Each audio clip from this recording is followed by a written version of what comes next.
Yeah, and he was going off script. That was just JK. Okay, so it says the broadcast is really live. Messed up. I just realized we have no way to tell if we're actually live on the YouTube thing, so that's pretty cool. Hey, you guys are live. Have fun. Go crazy. Okay, good luck. Wow. Who's oh that? My Was God, that Brian? the doctor's here. That was Dr. J. It was Dr. J. Okay, well, welcome to the podcast, everybody. Welcome to Cracked Movie Club, the show where we do a book club, but for movies, which, as you know, are like books, but better.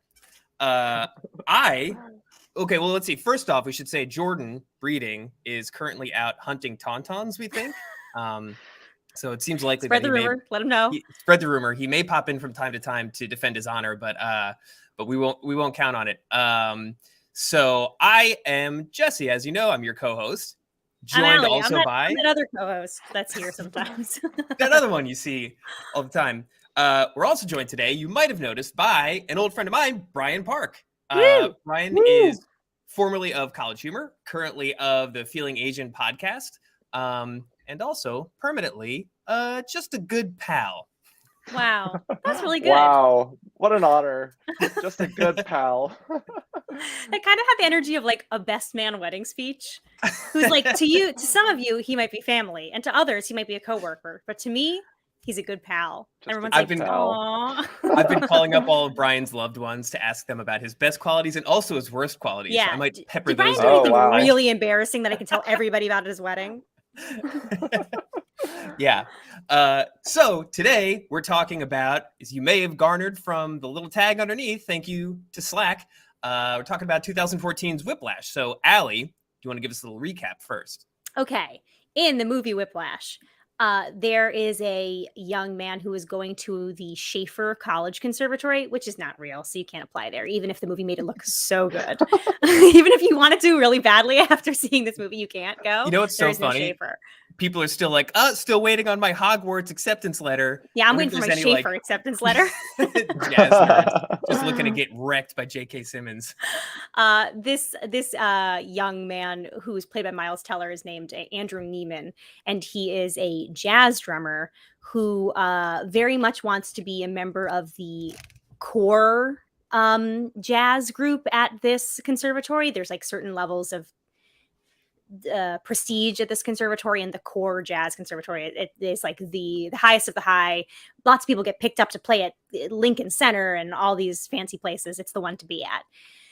The reason that it is so hard to be at and or to graduate from said program is that the head of this core jazz program is this teacher named Fletcher, who is, I mean, I'm sure we'll talk about it, an egomaniac, a perfectionist, a genius, a asshole. You know what I mean? There's a lot of, we can use a lot of different words here, who really puts these people through the ringer. And by that, I mean physical violence, psychological violence, pitting them against one another, just some wild stuff. And through the course of this movie, the two of them are locked in a sort of bitter rivals / I hate you / I love you little game of cat and mouse, where it's like again, not to spoil what happens in a movie in the 2014, like they're willing even to put their own reputations on the line in very public places just to get the one up on this person for one last time. And it's about the pursuit of fame and perfection in a world of in a very male-driven world. It's sort of my perspective on this movie. There was one woman in the JV band who was just absolutely demolished for not being perfect on the first note. I mean, I think it's actually a really important part of the movie and purposeful, not like a casting error. Do you know what I mean? Yeah. But yeah, there you go. That's what Whiplash is about. Awesome. So Brian, why did we choose this one to talk about this week? All right, so I chose Whiplash because it is the most recent movie that I saw. So very Was it for the first time ever? No. Okay. So it was for the second time, and I love this film because it's you touched on this before, but I think it is it really dives into what are the sacrifices that we're willing to make in the pursuit of greatness. And I think this film serves as a great exploration of that. But I also wanted to talk about it because my takeaway upon a second viewing was drastically different from my first viewing. So, Ooh. I saw it when it first came out back in 2014, and this was back when I was much younger, had loftier ambitions, doe-eyed in the real world. And by the end of the movie, I was like, wow, like this is great. Feel good film. Miles Teller gets what he wants. Yeah. This rules. And then after I saw it last week, and it left me deeply depressed. And I look back, I'm like, was I just so stupid and lacked any sort of like critical thinking skills when I first saw it? Because how did I miss the mark entirely? Did it really feel good? Like, did you leave the movie feeling like inspired the first time you saw it? Kind of, yes. Like, Wow. because I can see Neiman that. gets what he wants in the end. Yes. Like his entire objective from the get is, I want to become one of the greatest jazz drummers. And by the end of it, amazing last 10-minute like crescendo of a scene where they're going like Incredible, back yeah. and forth, and there's so much adrenaline coursing through my veins as I'm watching. I'm like, holy shit, what's going on? And he gets everything that he asked for. Like, he gets the most importantly, he gets the respect of J.K. Simmons' character, his crazy coach, and it probably launches his career into like becoming a legendary jazz drummer. But upon second viewing, I missed this the first go around. The scene where his dad is at the final concert, Yeah. and kind of looks at him through the curtain. Yeah. I saw that as the father coming to terms with the fact that he's like lost his son to an abuser. Wow. Yes. Like, that hit me a lot harder, slightly older yes, than it did when I watched this in 2014 in a theater, where you see the dad being like, there is nothing I can do or say to ever bring you back from the adrenaline rush that is the acceptance you reach here. right. Even if it kills you, there's Right. nothing there's like truly nothing to be done about Wow. it. That And- really, and- that Yes. was hard. And Neiman had already expressed intention to like die alone, friendless, and addicted to drugs in his 30s or whatever, if that's what it Right. took. So Right. Right. And yeah, I mean, upon second viewing, it bummed me out incredibly because I think that's a very fair takeaway. it was super depressing. Like, Fletcher gets what he wants. Like, the cycle of abuse continues, and it became more prescient. Like, what are the compromises? What's the cost of fame?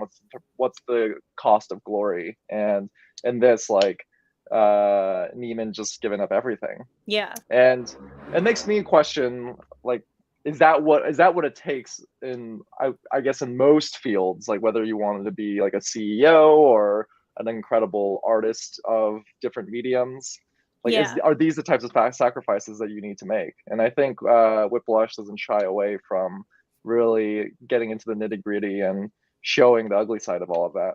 Yeah. There's a question. There's a scene when Neiman has like a little, like, I guess I was gonna say they have drinks. I don't even know if he's of legal drinking age. He's like a sophomore in college. Oh, yeah. I was like, Yeah, do they have yeah, drinks? Whatever. They're having a meeting after Fletcher has been fired from being the Right. head of this conservatory program for a myriad of reasons that we will get into. Right. But they're talking, and they're seemingly talking as peers for the first time, and he's not like hurling abuse at him, and he's only vaguely apologetic for what he did, but not because he thinks it was wrong, but because he was like, people just can't take what I'm giving. Right. And Andrew asks the question, like, don't you think we would have more Charlie Parkers if they weren't being discouraged from continuing because they were like undergoing such monumental abuse? And Fletcher's answer is, the next Charlie Parker wouldn't be discouraged. which to me, I saw this film in 2014, not long after I had graduated college from like a conservatory type program, which was nowhere close to this. I just want to say for the record, it's still hard and there's still like a lot of psychological stuff that goes on, but it's like not even close to this. Like, you know, it was normal.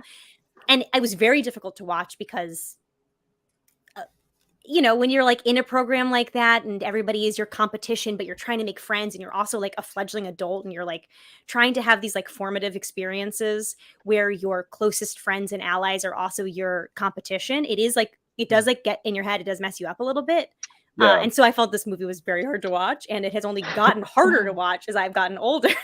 Because that question, like you were saying, when you become less sort of like doe-eyed and your ambitions become a little more real and not even like smaller ambitions, but just more like, this is functional, this is pop, this is who I am, this is the kind of people around me.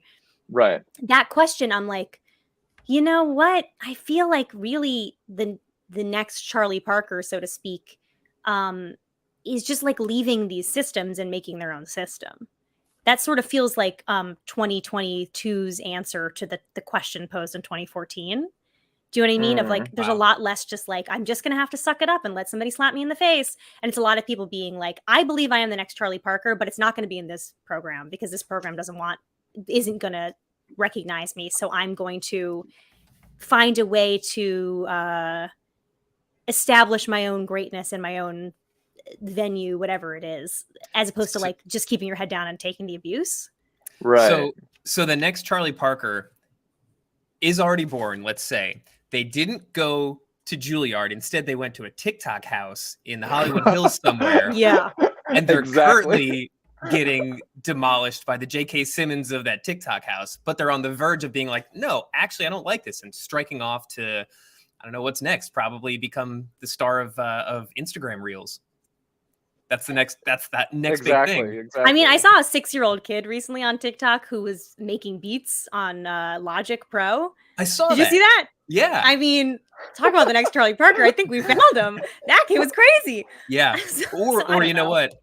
He's got it. We got to get that kid into the metaverse. Like, stat. We gotta lock that kid in the metaverse.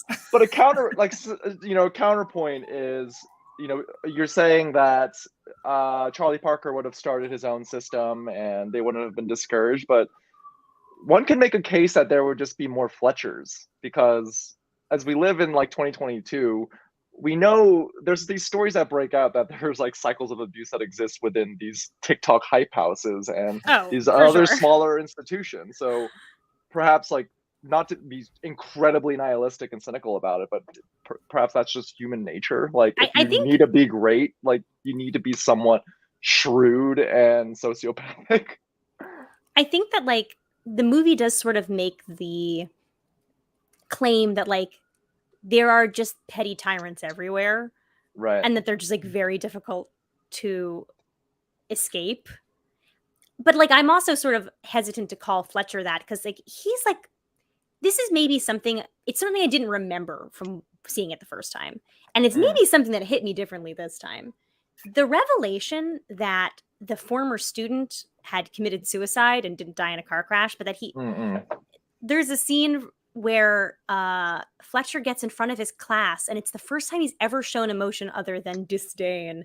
And he's crying, playing a recording of one of his former trumpet students, being like, I saw something in him when nobody else would take a chance on him, and he went on to be amazing. And I want everyone to, like, remember his name and honor him, because I just found out today he died in a car crash. And it turns out that's all a lie, and all of that emotion was manufactured ?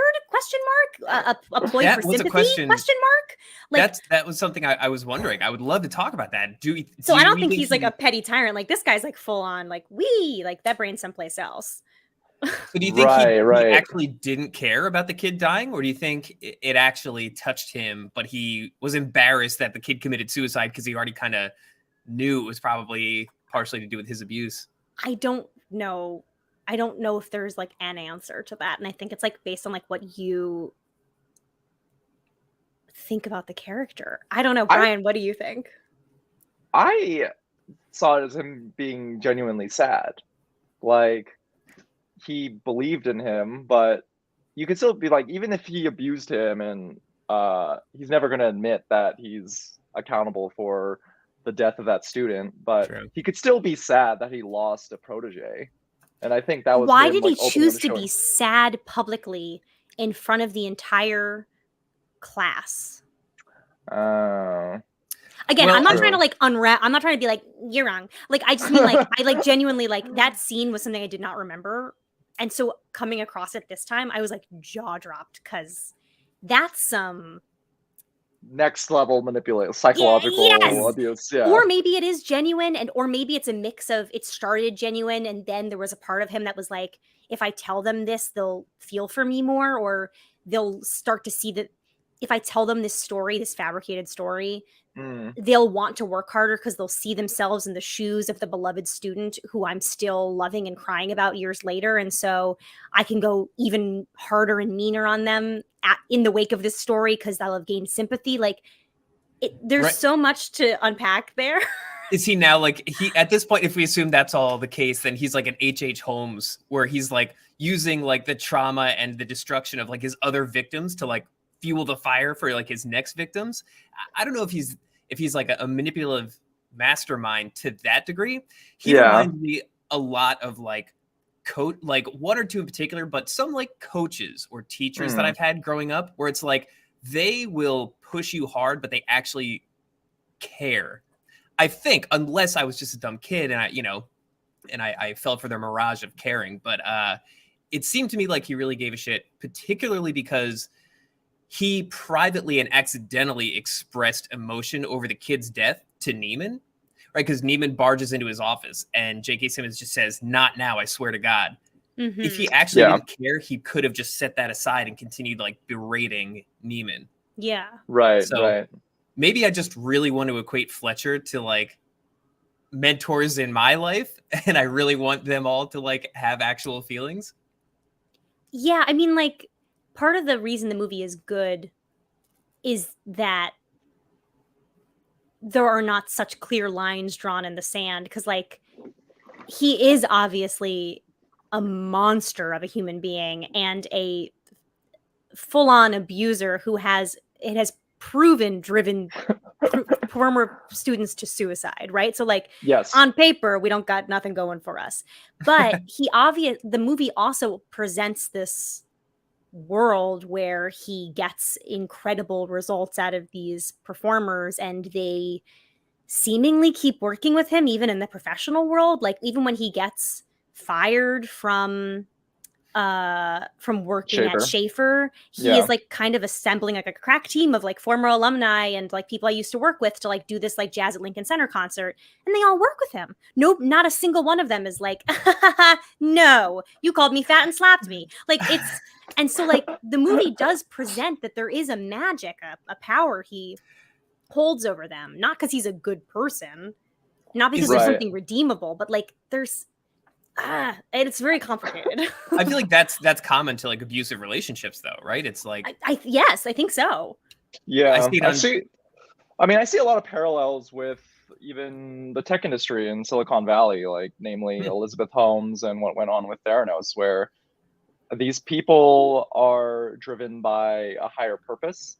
And in the case of Fletcher, it was like, my job as an instructor is to find the next Charlie Parker and create legends. And, in the wake of all of that, he's incredibly abusive and manipulative. But you can argue that most tech founders are like that. Like Elizabeth Holmes and the mission to, revolutionize healthcare through Theranos was like incredibly manipulative, like falsified all of her test results. But the results are people entrust them with their money. And so I guess in the case of Fletcher, like people still trust him enough for you're part of the mission. Like the mission is like, you love jazz music, you're incredibly passionate. So yes, I'll play in your ensemble, or you're extremely talented and adept at creating legends. Yeah. So yeah, I mean, to go back to that, I feel I do think he has some emotion in him. It's just he gets his mission gets in the way of that. Where if he were to like weaponize his emotions and like cry purposely in front of the classroom, I feel like that's too like he's thinking like he's playing 4D chess at that point, and that's like incredible, like serial killer But status. he's That's not still not jazz. I guess my question is like, is he not playing 4D chess? Because like everything he does in the movie is like pulling out a purposefully mediocre drummer just to make Neiman crazy. Because if he can make him crazy, he can own him for life. Because he was getting too cocky and he saw right through him. And the minute he goes, oh, you got away with being cocky. You got away with throwing that other guy under the bus so that you could take his spot. I'm rewarding you getting one up on me. Then he loses, and he can't lose. He won't lose.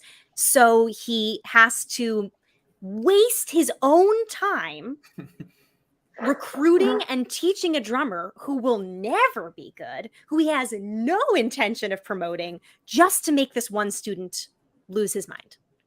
That's like some Hannibal Lecter shit.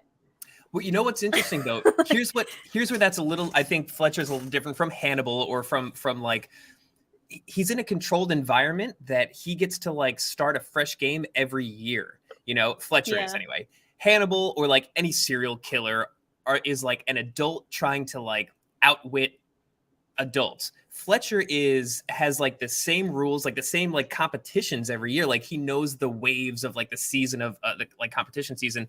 So he knows these little things to do. If he wants to get under the skin of this one drummer, he knows he has to like faux promote some mediocre drummer or whatever. So it's like, so in that way, I guess it is highly calculated, but he's not a genius. He's just a guy who's like been around the block a million times.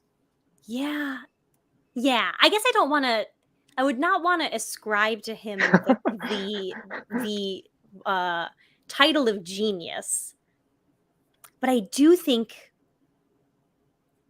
everything is a manipulation, because he will not lose. He has to be king of the mountain.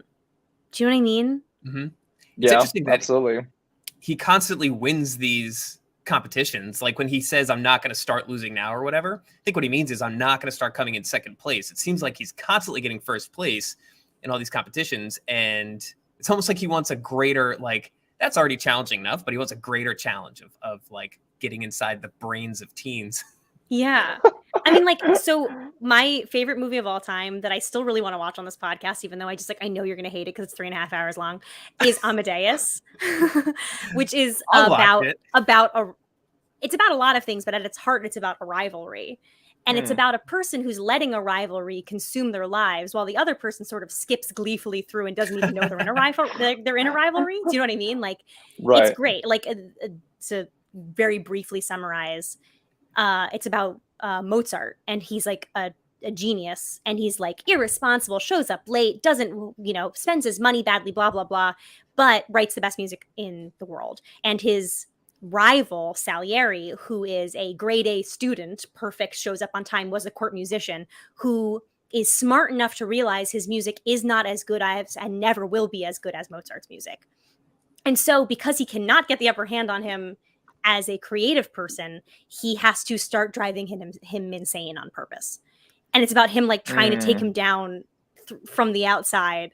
And Mozart doesn't even know they're in competition. He's just like, oh, Salieri, what's up? Your music, it's not great, but I'm here to see your show. Do you know what I mean? Like,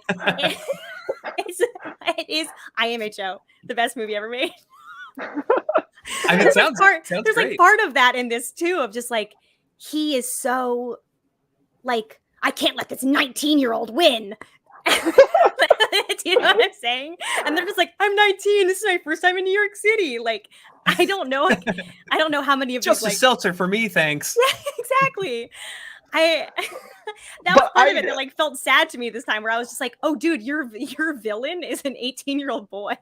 Like, right. I mean, but that's the whole test that he's trying to, that's the whole experiment throughout the entire film, is he's trying to find like the perfect foil to his madness. And I don't think Neiman is entirely like absolved of all of this. Like, he has that sort of like craziness about him where he's willing to go to the lengths. Like that scene where he breaks up with his girlfriend and just makes like all of these assumptions about her behavior, and he's like, you're just a dead weight and you're gonna hold me back, and you're gonna get really mad at me and you're gonna resent me because I need to practice. Like, he's like the missing. He's like the perfect puzzle piece for Fletcher's like his teaching ways and his abuse. Right. And He's willing the to perfect hollow out. vessel for his. Yeah. right. He's willing to hollow out his entire brain and life to be injected with propaganda. Yeah. Jazz propaganda. Right. Yeah, because you have to imagine that there are a lot of people who want to be great, who are Yes. proud that they got into Schaefer, who are all of these things, but just aren't receptive to his kind of teaching, who aren't willing to hollow out their entire lives and to become the perfect receptacle for his abuse. And Yeah. and just like, the movie's not about those people, but like, it's about this guy who happens to be like the perfect lump of clay. Right. So, I think most students at Fletcher, or if they get into a major car accident on the way to a concert, would probably be like, "Oh fuck, I'm hurt. I don't think I'm gonna make the concert." Yeah. But it's interesting that but the escalation of stuff like you got to wonder, Brian, it's really interesting that you brought up in 2014, I think I agree. At that time, I would have been like, yeah, this is like an inspiring tale. So when you're young and you're like, say, at your most ambitious, where do you draw the line? If your teacher is giving you this one-on-one attention and slaps you in the face, are you going to stand up and be like, okay, I quit school? Like, I don't know if you made it that far, or I guess it's just a good thought experiment. If I made it that far, I'm probably staying there to the end of the slap session. And then, but then it gets all the way up to you get hit by a truck. What do? I think maybe at that point, that's where I pull the ripcord, but that's what separates the men from the boys. Yeah, I don't know. I mean, I found it really, so upon first viewing, I found it like an inspirational film because I saw so much of myself in Neiman, where like I'd be willing to tolerate all of that abuse because I would just internalize it and be like, well, I can handle it. For the people who can't handle it, then you never were destined to be great in the first place. Mm-hmm. Yeah. This honestly is like, it's something that I thought about when I first saw it, and I've honestly only been thinking about it more since then, and like kind of crystallized on this second watch. Yeah. A lot when this movie came out, it was the same year as The Wrestler, I think, and a lot of people compared this movie and The Wrestler. I think that this movie and Black Swan are like sister films. Wow, yeah. I think this movie is about the ways in which people who are socialized as men learn to accept abuse and what is like love, do you know what I mean? And greatness and blah, blah, blah. And I think Black Swan is the like socialized female version of that. Wow. Because like, and again, I think this is on purpose. When you look around the room at the people who are in Fletcher's jazz band, there are no women. And I don't think that that's because Damien Chazelle was like, oh shit, I forgot to cast a woman. Like I think this is obviously, I really think this is on purpose. And it's because that kind of abuse, that kind of psychological thing, that's sort of like, if I slap you in the face, it's because I know you can take it. Isn't that, can't you take it? That don't work on ladies. Not like, do you know what I'm saying? Like the traditionally socialized like woman. You're like, no, absolutely not. Do you know what I mean? And like, if they were in the band, I don't know. It would be interesting to like know what that like story is, but like, I think there's a reason they're not there. Ditto to like the kind of like psychological abuse that's going on in Black Swan is like so different because again, it's all about the threat of competition and the threat of becoming obsolete. That is like what Black Swan is about entirely. It's also about like the strive for perfection and all the things that also Whiplash is about. They're like about the same thing. But in that movie, it's not like he's like, oh, I'm going to go purposely find another ballerina who's not as good just to make Natalie Portman crazy so that I can lock her in a room and slap her in her face and scream at her so she can practice for 5 hours. All he has to do is go, oh, yeah, I was fine. And she goes, ah! And then she goes crazy. Do you know what I'm saying? Like that would never, like, it's different. Like, that's not the abuse that's happening in Whiplash. In Whiplash, it's like, I have to show you your replacement. I have to calculate that he is less good than you so that you will make your own self crazy to make yourself better, to come please me, king shit of the mountain over here. And if you ever give me lip or give me a hard time, I will like hit you until you fall back in line. And like in Black Swan, it's just him being like, yeah, no, you did good today. You've done better. You've done better. No, but it was fine. And just stay good, because Mila Kunis is also here, and she's doing a pretty good job. It's so much you're more totally backhanded. fine. And then and that's enough for like that all to just sink in, and to be like, I can't become obsolete. I can't become worse. I can't be the person who's it's just different. I don't know, but I think these movies like would make an incredible and very stressful double feature. Just a horrible 3 hours. Yeah, just like a really miserable 3 hours of your time. Just come out shaking. That's how we should organize the podcast, is by emotion. So 3.5 hours of just complete anxiety, and then talk about it. Yeah. It's really interesting. Like, again, like, I think this movie is amazing, and I really appreciate it as a glimpse into a room that I wouldn't be part of. Does that make sense? Like, I don't think like all movies have to be like intensely relatable to your experience. Like, this is like an amazing movie that I'm like, wow, men. Okay, interesting. And I really like appreciate that, and think it was like very honest and very like brave in some ways for him to have like made this movie and been like, this is what it's like this is what you can get away with. So I appreciate like the window. I'm like very interested in like peeking in and sort of being like, okay, wow. Absolutely. I mean, it's like another. Sorry. No, please go. Please. I didn't mean to cut you off. You did go.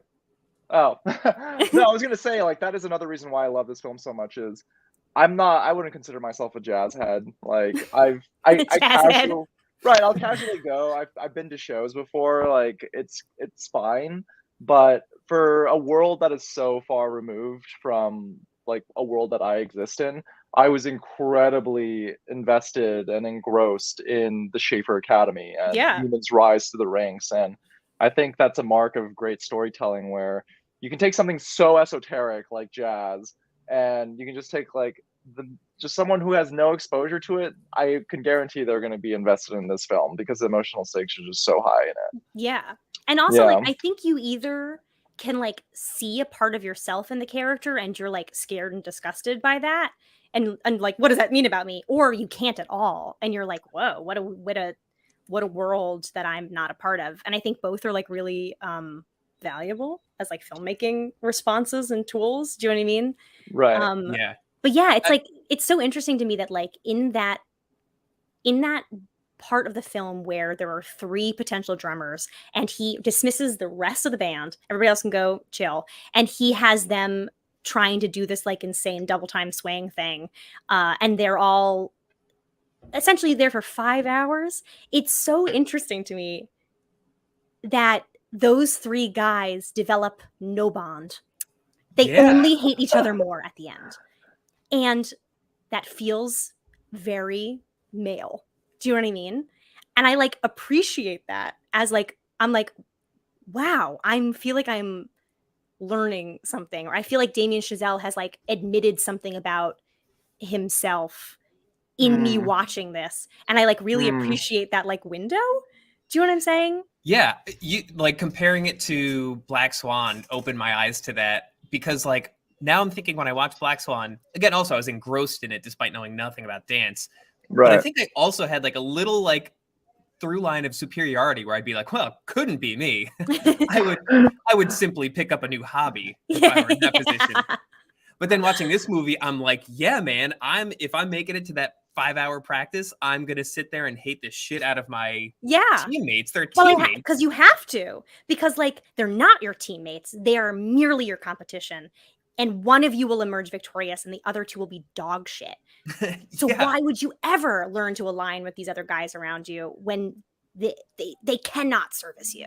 They will only hold you back. Right. Do you know what I mean? Like, yeah. I mean, it's a scarcity mindset. I think when there isn't just a singular winner, it forms a bond or a camaraderie. Because I imagine like fraternities or being in the Navy SEALs, you're subjected to this type of like hazing.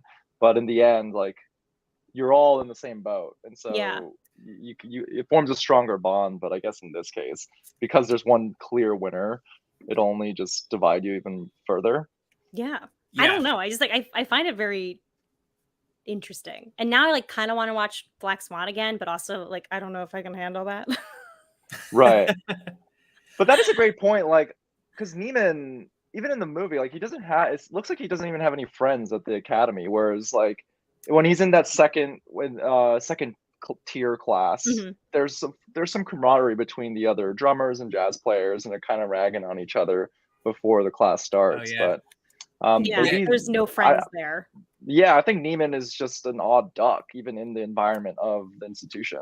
What about though when you see the other musicians taking a break because they were dismissed because they were like, I'm not gonna move on till my fucking drummers can drum, and they all go take a break, and like they're not even hanging. They're all just kind of like sitting doing their own thing for 5 hours. Like all the shots of them are just like guys like reading the magazine, looking on their phone, like no one's and hanging. whenever you hear their crosstalk or their like background talk, it's always talking shit about other people. Like they talk shit about like the trombonist that just got kicked out. They say, I don't know, just very quietly, somebody says, well, maybe if you spent more time on the trombone. So yeah, it's like they are socialized. They're probably sort of predisposed to be competitive kind of shitheads, but definitely Fletcher feeds into that by he's giving everybody else in the room insults specific to you. So that if you have 5 hours of downtime, you can sit around and just let that echo chamber just like pop off. But yeah, it's like we just talked about all that jazz, and we talked about like the mythos of the tragic genius male who can get away with like being a piece of shit and even being self-aware about being a piece of shit, but he's a genius. And so like it's like, you know, like, oh well. And again, like I'm not saying this to be like you can't engage with that art, because it is literally one of my favorite movies of all time. I am the person who brought it to the table. I love all that jazz. But like, you know, no one's ever talking about Gwen Verdon about being like, God, what a piece of shit she was. Genius, but what a bitch. Like, do you know what I mean? Like, that doesn't like really exist as like an archetype. Like, there's a lot of other things you can say, and also a lot of very bad women. But like, there's not really that same like thing of like, oh yeah, we put up with him being just a real ass because the work was incredible. Like it just like doesn't really translate. There's no like one-to-one comparison there, I feel. Yeah, I don't think so. I don't think so. That's a great point though. It's usually like, God, she was so miserable, so depressed. Like we sort of glorify that, I guess. I don't know. She suffered for her art. We thank her for it. Yeah, thank you, Sylvia Plath. Thank you. R.I.P. Yeah. Also, Brent, we just watched a movie called All That Jazz, which is one of my very favorites of all time. That was directed by Bob Fosse about what a piece of shit he was. Oh, literally, like basically self-autobiographical. It's really amazing. Highly recommend it. It's really neat. Yeah, it's really good. Movie, and it's also very meta. It's similar themes. I mean, this is exactly what Allie's just saying now, but it's very similar themes to this, but it's also very meta but also funnier. There wasn't besides really good insults. There wasn't really a lot of comedy in this one. Oh yeah, you didn't laugh? No, I laughed at the insults. All right, is it too traumatic? I'm very curious, but I don't know if it's traumatic to talk about. Do you guys have any experiences like this? Like Allie, I'd love to hear like your time in school. You said you were in a pretty competitive but not quite Fletcher-esque. Yes, not a one that abuse was rampant in, but like I went to a very competitive conservatory style theater program where I was one of 20 people in my whole class. That was it.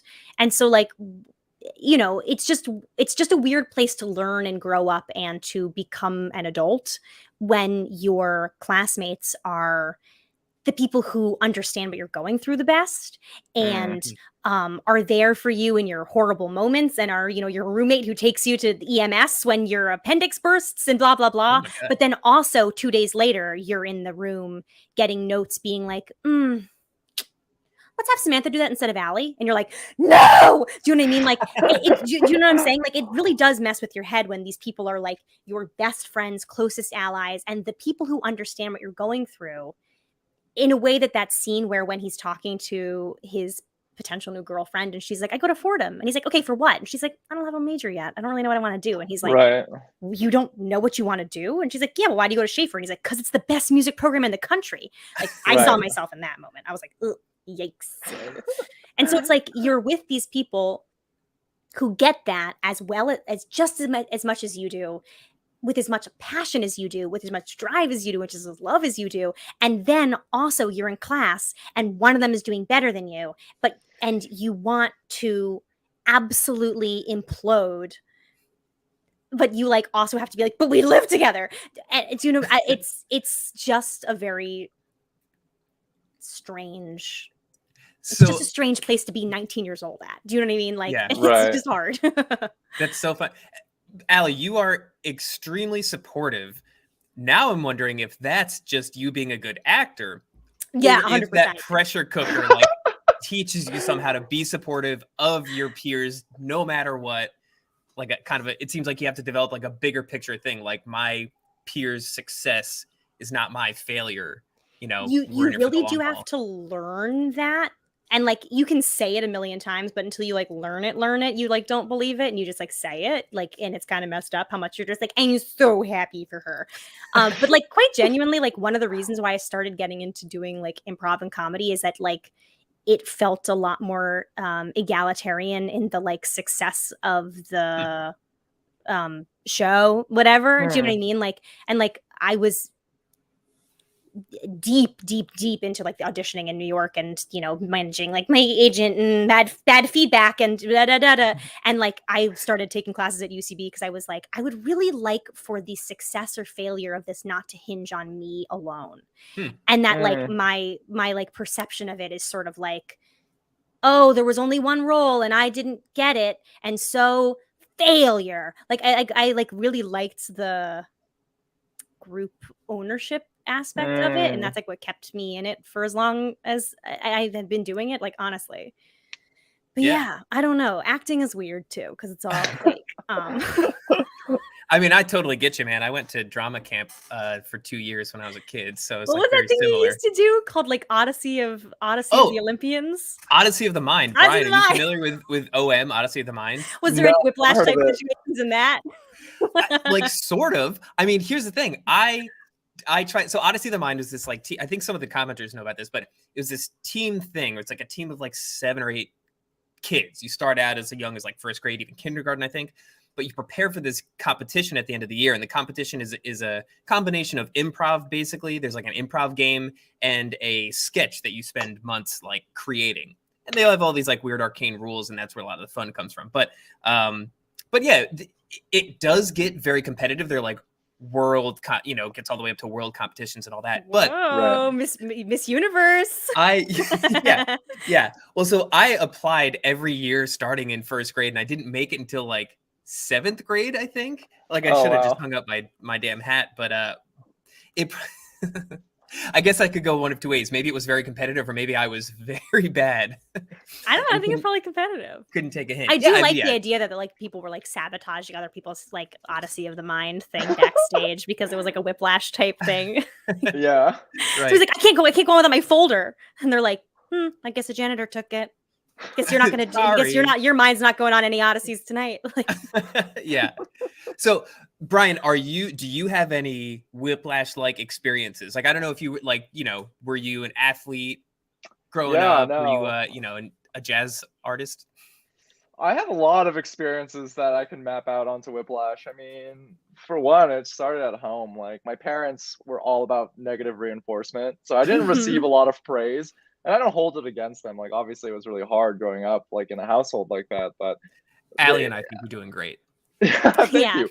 No, but I think but for them, it just comes from a place of love. And, that's how they were treated from their parents. So it's just a cycle, so on and so forth. But I grew up playing tennis, and it's a very solitary sport. And it's just you against another person. It's inherently very competitive. And when you lose, you have no one else to blame but yourself. And I've always gravitated, like, for that reason, I think I like sports, or I did stand up for many years in New York, and I think there's a lot of similarities with tennis and stand up where it's just you, and there's very little teamwork involved with it. And when I moved to New York and I was like in the trenches of the stand-up scene, it was very much like Schaefer Institute. Like, it was almost like a badge of honor that everyone wore in just how much you've sacrificed for the quote unquote art form. So everyone would brag about how many open mics did you do, or like how late did you stay out? And if someone did fewer than you, it would be like, oh, well, I guess you don't really want it that much. Right. You know, that kind of, there was that undertone to it. And it's incredibly toxic, and there's an inherent like scarcity mindset to stand-up comedy itself, where like I'm willing to pay money to do a show. Like any person who's taken an intro to economics course in college would be like, no, this is a terrible return on your investment. Don't do that. Right. But you're just like go wide, and all you care is about the prospect of fame and like being able to do stand up for a larger audience. So in that phase of my life, like I think I had just moved to New York when I saw Whiplash, and so that's why like I was like, wow, this is what it takes. Like I'm willing to sacrifice it all. I don't care if every other aspect of my life is falling apart. I just want to be really, really good at stand-up comedy. And like everyone before me had to make these sacrifices because it's glorified in this institution. Like there's so many comedy podcasts you hear where stand-ups are like, yeah, like I was homeless and I was like pooping in a Home Depot big gallon container, but like that's what it takes, man. And I mean, there's a lot of similarities for sure. Sure. Yeah. So what I'm grappling with myself is like, wasn't some of that worth it though? Like you did sacrifice a lot, and you kind of like, strung yourself out for a while, but you at least from my perspective, Brian, you seem to have a lot to show for it, right? Like you've got like successful podcast, you've got like you're part of a community of sure comedians and performers and all that kind of stuff, and like you're making it work. And I wonder, if you'd been easier on yourself when you first got to New York, would you have like given up and like picked up a new hobby? You know what I mean? Like I feel, I think here's the thing. When you are so ambitious to the point that Neiman is, I think it's insatiable.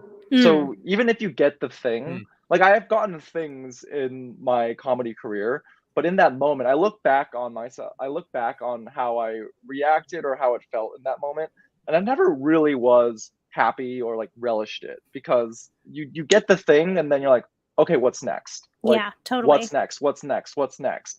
And I'm older now, and I feel that I feel for Neiman, because he is going to become a great jazz drummer, but like his goal is a legacy, and I don't think you are truly happy when you're living in those moments, because I think most people come to these realizations at different points in their life, but it is like, to reference another film, like Into the Wild, where, oh damn, I have to live by myself and eat a poisonous fruit to realize like, damn, happiness comes from like sharing these experiences with others. But it's true. Like I wish I was kinder to myself in the throes of all of that, but it's hard to say if I don't know. I think I was just raised with a lot of like criticism and negative reinforcement, and that was like my fuel and my ambition. And that's why I love this film, and I can see a lot of myself in Neiman. But it's I don't know, if he had a teacher like Fletcher who was like super nice and being like, great job, bud, like next time, like all you need to do is this, really like it's great seeing you in the practice room. Yeah.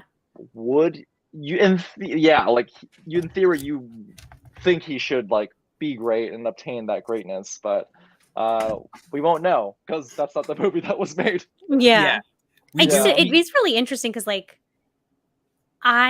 I think about that question a lot of just like, what is the line between like, it is, you need to encounter friction in some way or another to get better. Yeah. And if something is frictionless, you cannot improve. You will never like get past that thing. And whether it's like, just like developing some calluses on your fingers in order to play the guitar better, or like literally like having a teacher who's like, I'm not buying what you're selling. You're going to have to work a little harder for me to buy it. And you being like, what? Everybody else loves me. Do you know what I mean? Like, I just think it's like, it's just kind of a good thing in general. And then there is at some point a line, and that line is like different for a lot of people and different in a lot of different circumstances and different you know what I mean? Like, I think it's different in like who the audience is. I think it's different in who the age is. And I think it's different in like, I don't know. There's a lot of questions, but like now I teach kids and like I have. Yeah. What kind of teacher are you? Horrible. Were you inspired by this movie, Allie? I mean, I say a lot of this stuff. I should throw verbatim, more symbols. I should throw more symbols at my kid. I teach 3 very different age groups. I have 3rd to 5th graders who I direct in one thing. I have 6th to 8th graders who I direct in another thing. And then I teach teens who are like applying to colleges. So I get occasionally like juniors, and then like mostly I'm working with like kids in like their summer of their junior year going into like their senior year. So they're like 17, 18 years old. And you are very different with those age groups, as you would be in for anything, math tutoring even, or whatever. But like I'm specifically like working with them like in an arts way. And really with the littlest kids, it has been a good sort of ego reminder that like I really need to check my shit at the door big time, because they are too young, too impressionable, and just falling in love right now with like what the arts are. And if you have to find a way to like ask for them to be better or practice harder without like bringing my own baggage from my 4 years of college acting to these unsuspecting 4th graders. Do you know what I mean? Like I can't like take out my lingering frustration on that one teacher who thought I was lazy when I didn't think I was lazy on this kid who I think is lazy. Do you know what I mean? Like, because it just perpetuates this like horrible cycle of just like, it's just not a good cycle. Like, and there comes an age where I can talk to my teens and be like, I can tell you didn't do homework on this week. I can tell you didn't take my notes. I'm saying that. I'm going to say that without judgment. I'm just going to tell you that I'm telling you the truth. I know that you didn't work on it. So we don't have to pretend we did. Cool. Let's drop the facade. What do we want to do with our remaining 40 minutes today? Do you know what I mean? Woo! Which is like not an easy. Fletcher right now. Wow. Yeah. Oh, that was pure evil coming through my screen. But like, dude, I don't know. There's just different age groups can handle different things. I cannot say that to a 4th grader. Yeah, of course. I can't. I just can't. They'll have. I don't know. It'll somehow manifest in her having body issues when she's 21, and it'll be all my fault. I don't know how, but I just know it's true. Like I don't. I just can feel it, and like I can still remember. All of my friends can remember like the shitty things that acting teachers said to them when they were in school that they didn't think were fair, or they got under their skin, or felt like a weirdly personal note that wasn't about the scene but was about them. Like every single person can remember all of them. And I just like my real goal is to make sure those 3rd to 5th graders don't remember any of those things. Nobody's going to be 21 and being like, that bitch teacher once told me blah, blah, blah, blah, blah. And now I hate my hips. Like, I can't be, I will not be that person. That's Allie's #1 rule. It's written on the chalkboard. It says, don't talk about hips. Yeah, just let these girls grow up normal. Let them grow up normal. Well, Allie, you either pass or fail the test, but either way, you're officially not a narcissistic psychopath. So, well, congrats. You don't know that. I'm going to destroy you systematically, and I have been for the last 20 years. I can't stop thinking about my hips.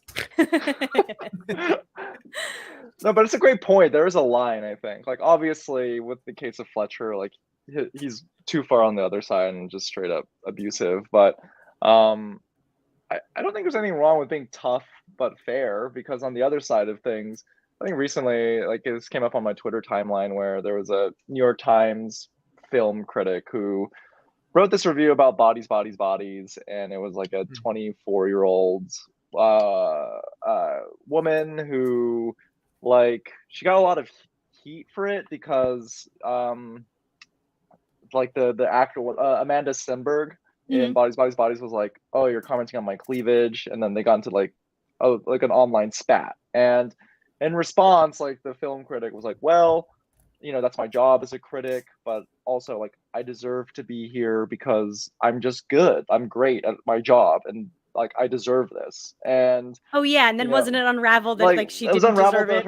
It was unraveled that her dad is also like an editor of the New York Times. Yeah, so a lot of people who start with a sentence with "I deserve this" generally are hiding a little something. But like when I see like people who have that amount of like self-belief and confidence where they truly believe like, yes, like I'm just gonna ignore the fact that I'm a nepotism hire and I am like deserving of this. I'm like, okay, maybe like a little bit of like tough criticism would have done you well, because Yes. you are completely lacking of any self-awareness.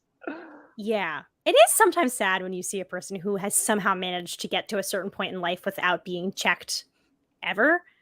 Right. You're just like, who are your friends? Do you know what I mean? Sometimes I wonder like who they trust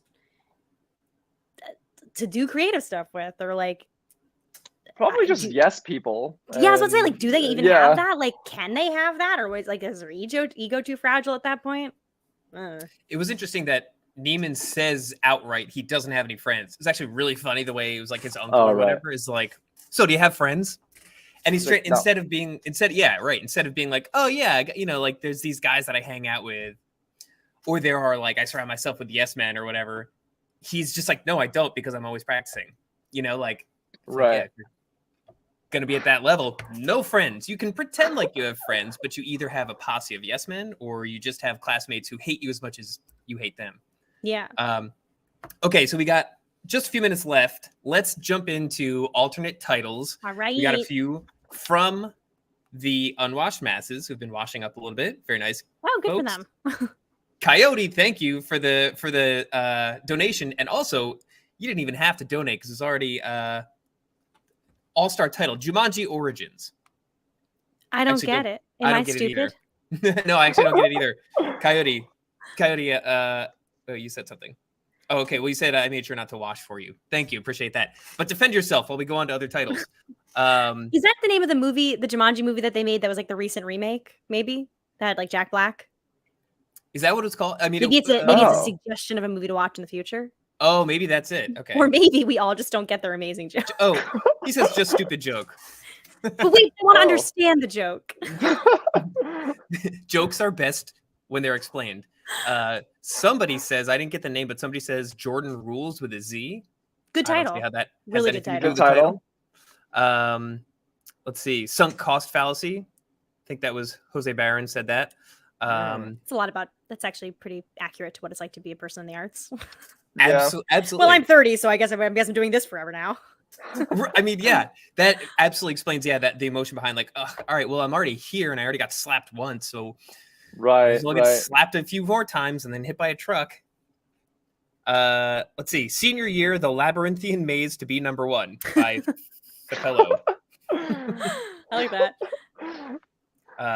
Somebody also said, I think it was Jacob Barham. Sorry, I can't read my own writing, but somebody had said that Fletcher, when he was expressing emotion at the death of his old student, was expressing frustration at the futility of his efforts, which I think is a really good point, because he later says to Neiman, I never got my Charlie Parker.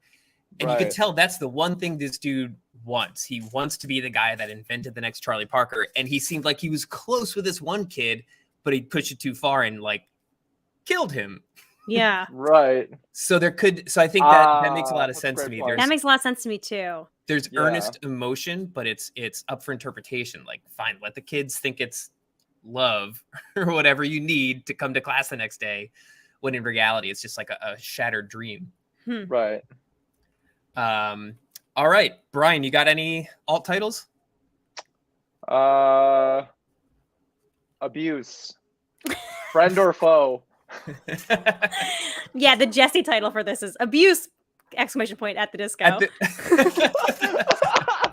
At the jazz studio. At band practice. Okay, crossing that one off.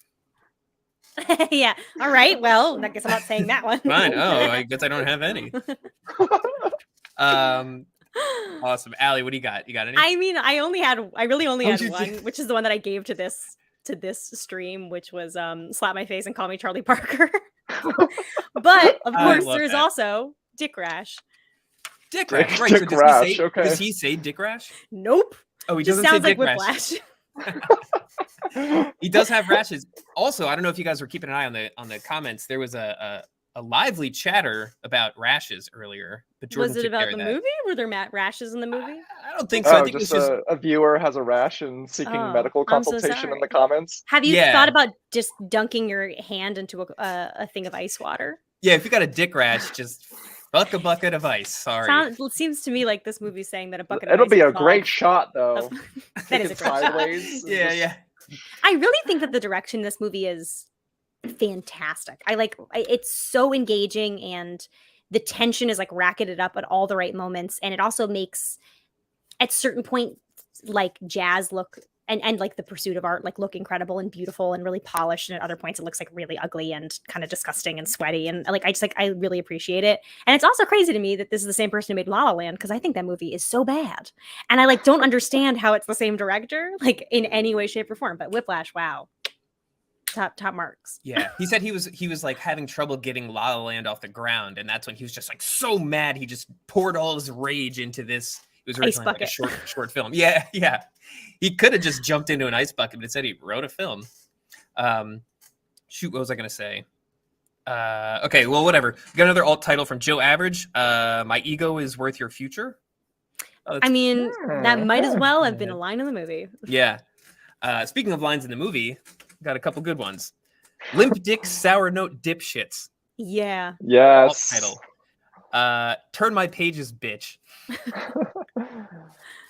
Okay, and then my last one is Chekhov's symbol, because at the, like pretty close to the beginning, when you were first getting to know Fletcher, he tells a story about how what's his name threw a symbol at what's his name, and you just know that's what's coming. Soon after, he throws a chair, but you can tell he's not finished with him until the very end of the movie. It's like that last like manipulation where he gets him to you know have to play drums to a song he's never played before or whatever. That was like the symbol, and it fucking worked. That's what I was gonna say too. The last few minutes of the film just crescendoed just so incredibly well. From the drumming itself was nuts. Yeah. The like J.K. Simmons just like neck veins were just getting so much more and more intense. That's what he won the Academy Award for. They don't tell you that, but that's what he got the Oscar for. that neck vein is beyond methods, Stanislavski. They don't teach you that in any school. They can't teach you that. You're born talent with it or right you're there. not. Yeah. I do think that there's one moment in that last power play exchange sequence where, because he's been playing the drums so violently, it is one of the like, I don't know, like the kick drum or something like that, it started to like get wobbly, and like Fletcher comes over and like re-screws it and adjusts it in a very like tender way. It's like probably the most careful, loving ministration in the whole movie. It's like he doesn't say anything nice or do anything nice, but like in that moment there's like it's such a strange like tenderness in that. But you know what? Yeah. He's doing it for himself. At this point, Neiman is just a vessel for Fletcher's dream or whatever. And he sees it almost felt like a rocket ship taking off and getting wobbly and shit. And Fletcher's going over and making sure all the screws are turned tight so it doesn't, explode before it gets to outer space. You know what I mean? Like, but there's like love in it, whether it's self-love and it's totally egotistical, it remains to be seen. But like, it's one of the only times in the movie you ever see him like take care of to do something to make sure something gets successful. Like, I don't know. It's like kind of skin crawly, but like good. It's interesting. And it's like it's like red meat for like the whatever 20-something Brians and Jessies that are like, oh, this is something to aspire to. It's like if you push yourself past the brink, you will finally get the love and respect of your mentor or whatever. You know what I mean? Like, yeah, but they're both. But I like when I first saw it, I interpreted it as Fletcher caring for Neiman, but it's purely egotistical. Like, he's just found the vessel and wants to make sure that the spaceship doesn't break on his way to, for cementing his legacy. Yeah, right. Like, it's to serve himself, because if that kick drum breaks open, then it fucks up his career and directly fucks himself up. Yeah. It's crazy. It's crazy. It is such a powerful, the ending is just, I mean, the whole movie is great. It's really cool, but it was really hard for me to imagine. You've already showed me all this great musicianship. You've shown me a guy get hit by a truck. Like, how are you how are you going to like up my investment in this movie? And they do it insanely well the last few minutes. Oh yeah. All right. Well, any last thoughts? Or I'm going to pull the plug on this one. I was reading some IMDb reviews. But I just sometimes like to see like what the common man is saying. And actually, something that I really liked was that there was a comment from somebody who was a musician. This is not like a famous film reviewer. This is just like a comment that was left on it. And their comment was, "I loved Whiplash and went to school for music, including playing in big bands. There are similarities to the pressure of performance, and it is a grandiose way to think back on that time, but the movie is more about the central tension between mentor and teacher." But then they were like, from an art perspective, my biggest gripe is that it boils down drumming to playing the fastest, which isn't art, but more so technique. It praises Andrew's ability to play fast, but not his artistry. Still, I think that was a conscious choice by the writer, as non-musicians may have a hard time relating to the esoteric nature of great set playing. Fast is good, ... unfortunately. Which I thought was a very valuable little piece of insight. Yeah, that makes sense. I think they also probably did that because, like, me, who hasn't been in a jazz band since 4th grade, wouldn't be able to tell what. I know when something's fast. I don't know when something's good. Right. So. And I like that they sort of like criticized it, but then we're like, well, what are you going to do? People think fast is good. Like, I thought that comment was so astute and fair. I just like copied it and was like, I love that. But yeah, you know, it's like when you see a movie about like the weird esoteric thing that you do and you're just like, ugh, fouettes aren't even the hardest thing to do in ballet. Like, and everyone's like, they look good to me. Like, let's get together and we'll write the Whiplash of podcasting. How about that? Ooh, yeah. I like that. I gotta find a podcast mentor. I guess that's Jordan. Doctor, withhold your love and admiration for me, please. Yeah. Further withhold it. It's just people like really violently arguing about a pattern game Herald opening and just like in backstage, just be like, you're never gonna be good at A to C. Give up on it. to B. Stupid. Brian, any last thoughts? Last thoughts. You know, I read about I dove into Damien Chazelle's Wikipedia after I saw it, and I didn't know this, but he was in the band Chester French back at Harvard. I don't know if you listened to it, but no. Yeah, are they jazz specifically? No, it's very much like early 2000s indie pop. So if you're tuning in, head over to Spotify, listen to some Chester French. He loves everybody. No, but I think he didn't he got cut from the band, or like he knew that he wouldn't be good enough to have a professional career as a drummer. So that's like, I think he used that as a springboard for Whiplash. That's good thing he was a really good director, huh? Yeah. Jordan, what are your last thoughts? What career are you going to jettison to become? I think I'm the only one that can. I'm the only one that can end the stream, right? Is that true? Yeah. Well, the three of us can't, so we were really hoping either you or Slack would come save the day. Yeah. So I just logged. I'm just here to end it. I'm just. Oh, you came to kill us, huh? The people have been demanding it. No, I'm just kidding. But that is literally the only reason I logged in. I like Whiplash. Thumbs up. All right. Oh yeah. All right. Brian, where can we find you on the internet? You guys can find me on socials at It's Brian Park. Awesome. Hell yeah. And say the name of your very great podcast. Feeling Asian Podcast. Yes. There's a really good episode with Jenny Aramoto, who is one of our guests, and Dylan Adler, and it's very funny. I've listened to that episode. It was wonderful. Woo! Hell yeah. Go check it Allie, out. Where can we find you? You can find me at Miss Alice Nutting, basically anywhere that you do that. And I won't be here next week because I am getting married. So don't bother me. I'm not going to pop in like Jordan did. Certainly not. I will be long gone. Wait. Oh, that would be so rad if you did, though. All right, great. Well, it'll be a game time decision. Allie might pop in from her wedding. Yeah, we'll see. Cool. Find me on Twitter at Eisemann, Eisemann. Yeah. All right, Jordan, that's it. End it. I'll end it.